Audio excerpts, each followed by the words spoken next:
korupsi ya Ustaz ya, pencucian uang, ada penggelapan dana negara gitu Ustaz. Nah, itu sikap kita sebagai warga negara kalau melihat maraknya kasus korupsi seperti ini gimana Ustaz?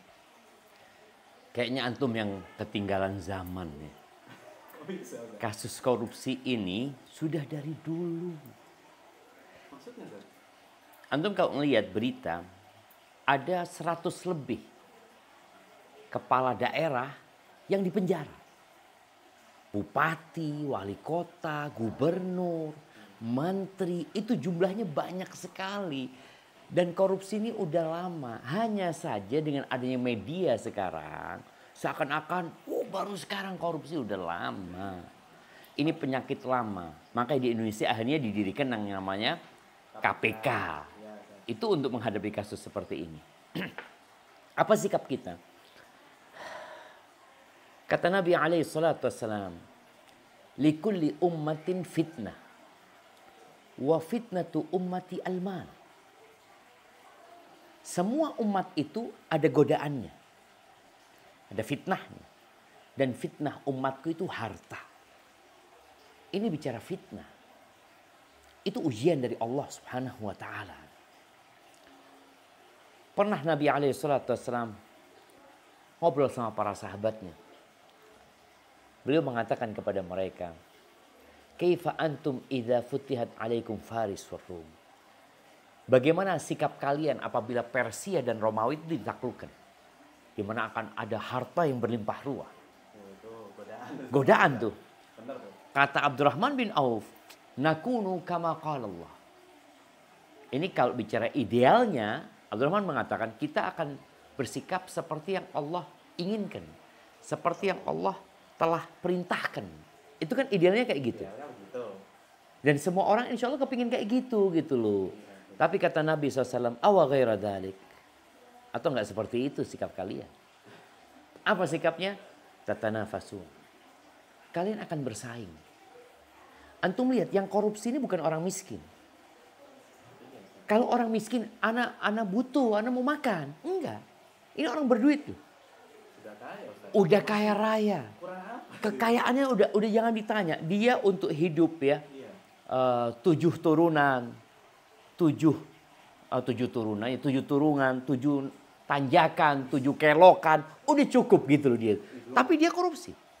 Belum mungkin gara-gara istri-istrinya juga doyan koleksi tas cantik. Ya, tas mahal. itulah artinya sudah cukup. Itu dia cukup. Punya. Tapi tadi masalahnya. Kalian akan bersaing. Kenapa orang kok jadi kepingin tas? Tas mewah, tas mahal. Kan dia ingin bersaing. Oke. Mungkinkah dia pakai tas itu sendirian di kamarnya keliling? Ngapain? Enggak kan. Dia kan ingin tunjukkan, dia ingin pamer. Makanya kalau Anda lihat kasus-kasus yang ditemukan itu karena pamer yang dilakukan oleh mereka. Iya, Ustaz. Kalau enggak kan enggak ketahuan mereka. Terus mereka kalau punya duit enggak dipamerkan buat apa? Buat apa? Ngapain gitu? Buat apa dia beli tas bagus kalau enggak dipamerkan? Mereka akan tersiksa. Maka akhirnya mereka memamerkan dan ketahuan. Oh ini gimana ini pejabat fulan. Seharusnya gaji enggak segitu tuh. Maka yang terjadi kata Nabi SAW, tatanafasun, kalian akan bersaing. Dan persaingan itu akan mengantarkan kepada tatahasadun. Kalian akan saling hasad. Saling iri, dengki. Dan ini yang terjadi. Setelah bersaing, iri, kemudian kalian tidak akan saling bertegur sapa. Lalu kalian akan saling membenci, saling bermusuhan. Padahal awalnya kawan ya. Awalnya kawan. Itulah, itu harta, itu fitnah harta. Harta ini memiliki efek samping yang buruk ya.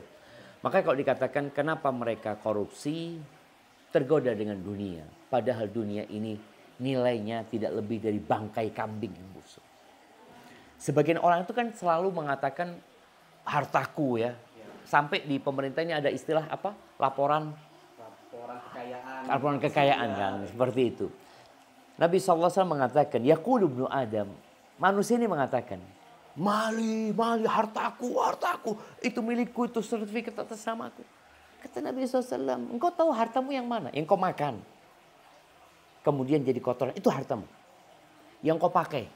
Sampai usang, sampai gak bisa dipakai. Itu hartamu. Wa ma tasaddaqta bihi fa'abqait. Yang engkau sedekahkan, itu jadi milikmu. Itu yang sebenarnya harta. Sedangkan harta angka yang ada di rekening, tumpukan yang ada di brankas besi, fatarikuhu linnas, ditinggalkan buat orang gitu. Makanya kenapa orang ini sibuk cari harta yang mau ditinggal. Itu yang terjadi sama koruptor-koruptor. Sampai kadang kala puluhan miliar, ratusan miliar, triliunan. Mati ditinggal sama dia. Dan dia akan dihisap. Jadi fitnah dunia, ingin bersaing, ingin pamer, kemudian tentunya kurangnya iman kepada hari akhir. Orang yang beriman akan adanya hari pembalasan. Dia kalau mencuri itu kadang-kala milik satu orang. Dia curi. Urusannya kan mudah.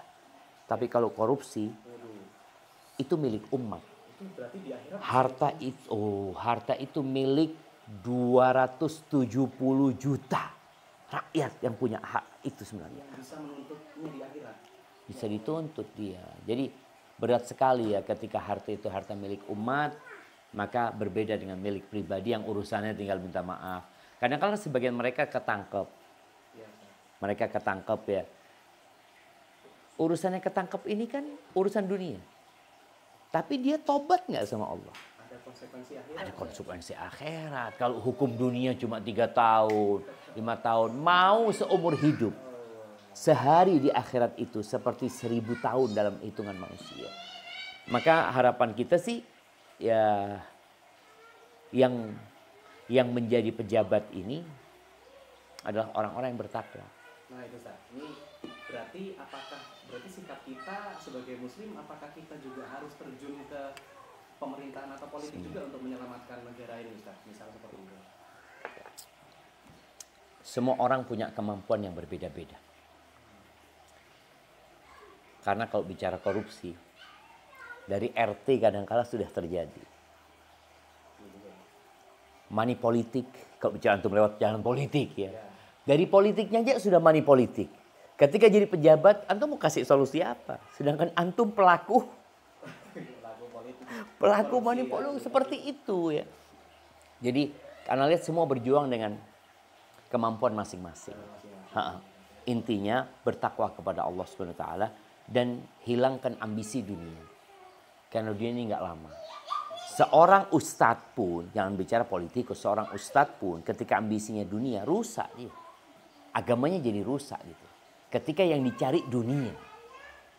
Maka kembali kepada apa ambisimu, apa yang kau cari, kemudian cari jalan yang kau memang mampu. Ada seorang yang mampu memperbaiki dengan doa. Engkau doa. Kalau cuma mengkritisi, ngomong kayak kita ngomongin gitu, kira-kira berubah nggak mereka? Enggak juga gitu. Engkau berdoa. Yang kedua, mendoakan pemimpin ya. Kemudian yang kedua, mendidik yang bisa kita didik, anak-anak kita. Ini yang bisa kita didik bagaimana mereka suatu hari kalau mereka mendapatkan satu amanat, mereka tidak seperti yang kita lihat. Jadi kerjakan yang bisa antum kerjakan. Itu yang perlu kita lakukan. Menjadi yang terbaik di posisi yang ada kita sekarang. Yang ada, betul. Seperti itu insya Allah. Insya Allah harapannya ya kita berharap negeri jadi lebih baik ya. Seperti karena kita capek dengan berita itu. Tapi kalau Anda lihat, kalau antum mengatakan baru viral, aduh min zaman dari dulu itu. Hayakumullah. Mau kuliah tapi takut nggak dapet ijazah? Nggak perlu khawatir. STDI Imam Syafi'i Jember resmi terdaftar di PD Dikti.